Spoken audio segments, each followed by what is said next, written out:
మోంతా తుఫాన్ నుంచి తేరుకున్నాం అనుకునే లోపే దిత్వాన్ అనే తుఫాను ఇప్పుడు ఆంధ్ర స్టేట్స్ ని కుదిపేస్తుంది. 2025 నవంబర్ చివరి వారంలో భారత్ మహాసముద్రం చుట్టుపక్కల వాతావరణ పరిస్థితులు ఒక్కసారిగా మళ్లీ మారడం మొదలుపెట్టాయి. శ్రీలంకకు దక్షిణ పడమర దిశలో ఒక తక్కువ వాయుపీడన ప్రాంతం ఏర్పడింది. ఇలాంటి తరహా లో ప్రెషర్లు సాధారణంగా బంగాళాఖాతంలో తుఫాన్లు రావడానికి పునాదులు వేస్తాయి. ప్రారంభంలో ఇది సాధారణ వర్షం మాత్రమే ఇస్తుందని అనుకున్నారు. కానీ కొన్ని గంటల్లోనే ఆ లో ప్రెషర్ బలపడుతూ డిప్రెషన్ స్థాయికి చేరింది. సముద్రపు ఉష్ణోగ్రతలు ఎక్కువగా ఉండడం, గాలుల్లో తేమ పెరగడం వల్ల ఇది అలానే నిలబడుతూ మరింత బలపడింది.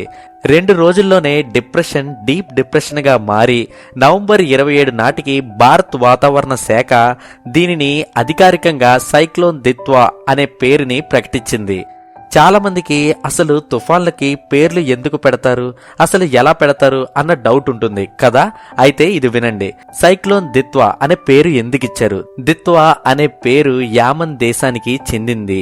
హిందూ మహాసముద్రంలో ఏర్పడే తుఫాన్లకు పేర్లు ముందుగానే 13 దేశాలు కలిసి తయారు చేసిన ఒక లిస్ట్ నుంచి తీసుకుంటారు. ప్రతి దేశం కూడా కొన్ని పేర్లని సూచిస్తుంది. ఆ లిస్ట్ లో వరుసగా ఏ తుఫాను వచ్చినా ఆ తర్వాత పేరుని వాళ్ళు ఉపయోగిస్తారు. అనే పేరుకి అర్థం ఏమిటి అని అడిగితే దిత్వా లగూన్ అనే ఒక అందమైన సరస్సు పేరు. ఇది సక్రోటా ఐలాండ్ యామెన్ లో ఉంది. ప్రపంచ వారసత్వ ప్రాంతంగా కూడా గుర్తింపబడిన ప్రదేశం ఇది.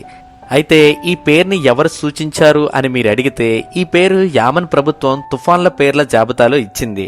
ఆ జాబితా నుండి 2025లో వచ్చిన ఆ తుఫాన్లకి వరుస ప్రకారం దిత్వా అనే పేరు పెట్టారు.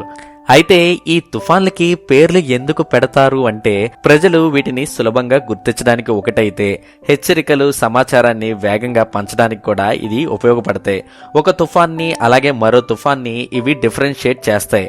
వాతావరణ శాఖలు, మీడియా, ప్రభుత్వం అందరికీ కమ్యూనికేట్ చేసి వాళ్ళని అలర్ట్ చేస్తుంది. అందుకే ప్రతి తుఫానికి వేరువేరు పేర్లు పెడుతూ ఉంటారు. ఇంకా దిత్వా విషయానికి వస్తే మొదటగా శ్రీలంక మీదుగా ప్రయాణించింది. శ్రీలంకకు ఇది ఒక పెద్ద పరీక్షగా మారింది. బలమైన గాలులు, నిరంతర వర్షాలు, పలు ప్రాంతాల్లో వరదలు, కొండ చర్యలు విరిగిపడడం, రోడ్లు పగిలిపోవడం, వందలాది ఇండ్లు నీట మునగడం వంటి పరిస్థితులు ఏర్పడ్డాయి. శ్రీలంకకు పైగా ఈ తుఫాను దాటిన తర్వాత బంగాళాఖాతంలోకి ప్రవేశించింది. సముద్రాన్ని తాకగానే దీని శక్తి మరింత పెరిగిందట. బంగాళాఖాతంలోకి వచ్చిన తర్వాత ఈ తుఫాను ఉత్తర దిశగా కదలడం మొదలుపెట్టింది. దాని దిశ చూసి భారత్ వాతావరణ శాఖ విపత్తు నిర్వహణ సంస్థల్ని వెంటనే హెచ్చరికలు జారీ చేయమని చెప్పారు. ఉత్తర తమిళనాడు, పుదుచెర్రి, చెన్నై, ఇలాగే దక్షిణ ఆంధ్రప్రదేశ్ తీర ప్రాంతాలైన నెల్లూరు, తిరుపతి తీర మండలాల్ని అత్యంత ప్రమాదంగా గుర్తించబడ్డాయి. ఈ ప్రాంతాల్లో వెంటనే రెడ్ అలర్ట్ ప్రకటించారు. సముద్ర పరిస్థితులు ప్రమాదకరంగా మారాయని, అలల ఎత్తు 4 నుంచి 5 మీటర్లు దాటే అవకాశం ఉందని అధికారులు ప్రకటించారు. అంతేకాకుండా మత్స్యకారుల్ని సముద్రంలోకి వెళ్లొద్దని గట్టిగా హెచ్చరికలు చేశారు. ఆల్రెడీ చెన్నై, పుదుచెర్రి, కోడలూరు, విల్లుపురం వంటి ప్రాంతాల్లో భారీ వర్షాలు ప్రారంభమయ్యాయి. పెద్ద ఎత్తున విద్యుత్ సరఫరా నిలిచిపోయింది. లోతట్టు ప్రాంతాల్లో నీరు నిలిచిపోయింది. పలు విమానాల్ని రద్దు చేశారు. స్కూళ్లు, కళాశాలను మూసివేశారు. అలాగే ప్రభుత్వాలు షెల్టర్లు కూడా సిద్ధం చేశారు. వేలాది మందిని ముందుగానే సురక్షిత ప్రాంతాలకైతే తరలించారు. ఆంధ్రప్రదేశ్ లో కూడా నెల్లూరు, సత్తెనపల్లి, కృష్ణపట్నం పోర్టు వంటి ప్రాంతాల్లో అధిక గాలులు, సముద్రపు అలలు పెరిగినట్టుగా గుర్తించారు. ఈ తుఫాను వల్ల వ్యవసాయ రంగం కూడా తీవ్ర నష్టం చూడొచ్చు అనే అంచనా కూడా వ్యక్తమైంది.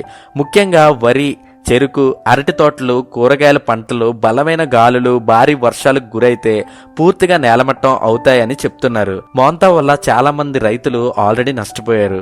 ఇప్పుడు ఈ దిత్వా తుఫాను దెబ్బకి రైతుల పరిస్థితి ఇంకా ఘోరంగా మారే అవకాశం ఉంది.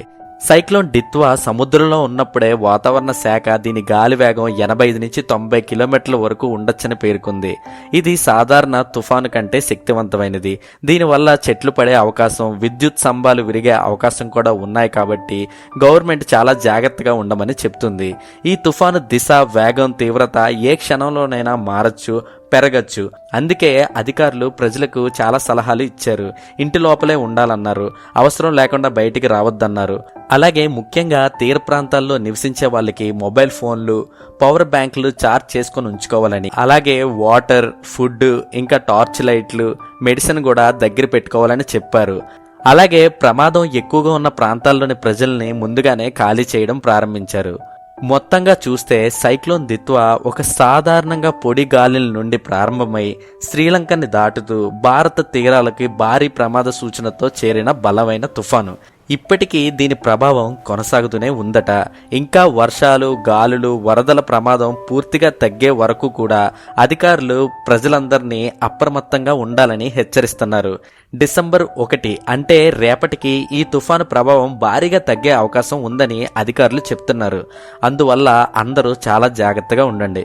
సో ఇది ఫ్రెండ్స్ సైక్లోన్ దిత్వాన్. మీకు కానీ ఈ వీడియో నచ్చితే please do like, share and subscribe my channel. మళ్ళీ కలుద్దాం. సెలవు.